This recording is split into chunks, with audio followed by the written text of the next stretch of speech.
I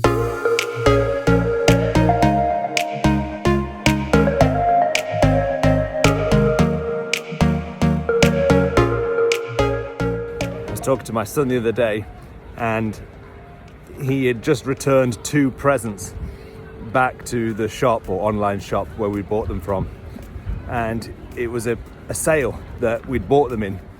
And so I said to Ruben, I said, why is it that you got them in the first place? And he said, well, it was a sale and I was afraid that I would miss out. And it was that moment that I reminded him and reminded myself that a decision made in fear is rarely a good decision. A decision made in fear will usually, in the long run, be something that we're disappointed with or cost us more in the future. And certainly the cost, the emotional cost of regret is far higher than anything that we would have saved. So when it came to the sales for Ruben, it cost him more in emotional energy than the benefit of having that deal at that price. But that can be applied to any area of our lives. When you're making a decision, ask yourself, I'm going to ask myself, am I making this decision based upon fear, or is it aligned to the future that I'm trying to achieve? So right now, have a think, is this decision aligned to my future? Will I be thankful that I made this decision in the future, or will I actually regret the decision?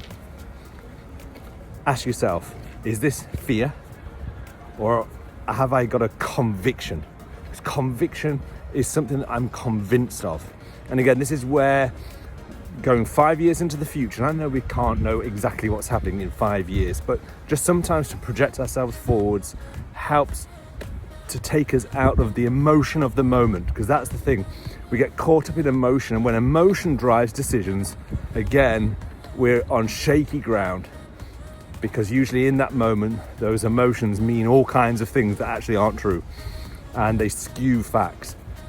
So confide in the future, consult the facts, and then counsel your feelings. Counsel your feelings. Say, okay, feelings, this is what this means right now. Bring them under control. Feelings need to be dominated, otherwise they will dominate you. So when it comes to decision making, just having that emotional intelligence and take that time to process, why am I really making this decision? Again, that word really is a key word, because it reminds us that, I think it's the Bible that says, in Jeremiah, it says, the heart is deceitful above all. You know, the human heart can convince us of the reasons why we need to do something, but sometimes we need to realize our heart cannot be trusted.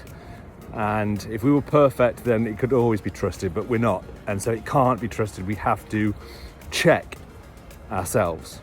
Okay, and again, this is where the counsel of others and involving other people who aren't as emotionally engaged in the decision is really important and super helpful.